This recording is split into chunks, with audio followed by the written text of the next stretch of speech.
Hiya. When we're teaching about the Old Testament, it's easy to get lost in the details as we're focusing in on certain things. It's important to remember that with all scripture teaching, but especially the Old Testament, we need to take a step back and make sure we understand the whole story as it unfolds. For example, this is not just a story about a man named Abraham. This is a story about a man named Abraham who is a part of a long story, something that's been going on for a really long time. The history of the Israelites, the Old Testament, is a story about a family. And if we don't periodically, every once in a while, go all the way back to Adam and help them to see that this story has been going on for a very long time, then some of the Old Testament stories will get lost and they'll just look like little stories instead of a part of a much larger history. Use this little timeline to help your students to understand the entire Old Testament.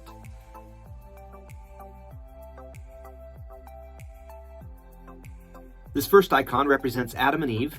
The next one is Noah and the Ark. The Tower of Babel occurred directly after that.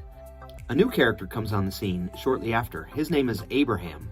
Abraham has a son named Isaac, and Isaac has a son named Jacob. Jacob's name is later changed to Israel, and Israel, or Jacob, has 12 sons. One of those sons is named Joseph, and his brothers sell him into Egypt out of jealousy.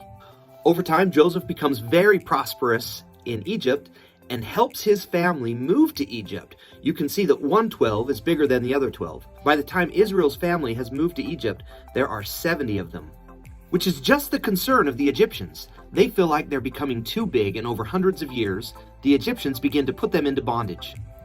That's when Moses comes into the picture. Moses leads Israel out of Egypt through many miracles into the wilderness. Their first destination is Mount Sinai, where they come to hear and meet God. Then they will wander in the wilderness for 40 years while they come to learn and understand who they are and what their mission is. When they finally arrive near the promised land, Joshua becomes the new leader prophet and miraculously crosses the Jordan River. Their first destination, the city of Jericho. They take the city of Jericho and the rest of this new promised land. It will become the new nation of the Israelites.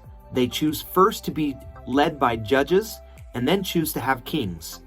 When Saul, the first king, takes power, this is about 1100 years BC. Saul is the first king, followed by David, and then Solomon. Within a little more than 100 years, these kingdoms fall apart and are split into two kingdoms. The first king of the northern kingdom is Jeroboam, and the first king of the southern kingdom is Rehoboam. These kingdoms split and their history is short. The northern kingdom is dispersed among Assyria, and by 721 BC, we no longer have any history of them. The southern kingdom has a similar fate. Babylon comes in and takes them captive and sends them far away back into Babylon. Over time, the Babylonians allow some Jewish people to return to Jerusalem to rebuild the temple.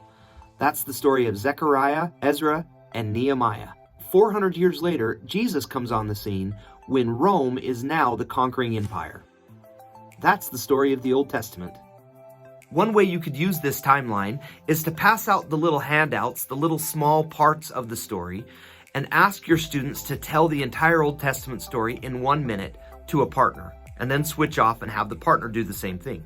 Another exercise you could give your students is put the images up on the screen or on a TV and ask your student individually to take care of just one icon. Hey Rob, you're gonna do this first icon. Tell me what it represents and who they are. And help students to kind of go through them individually. Of course, your students who get Adam and Eve have an easy one, but by the time you get to the end of the timeline, it's much more challenging. It'll be a fun exercise for your students to go through the entire timeline knowing the history of the Old Testament. Thanks, brothers and sisters. We'll see you next time.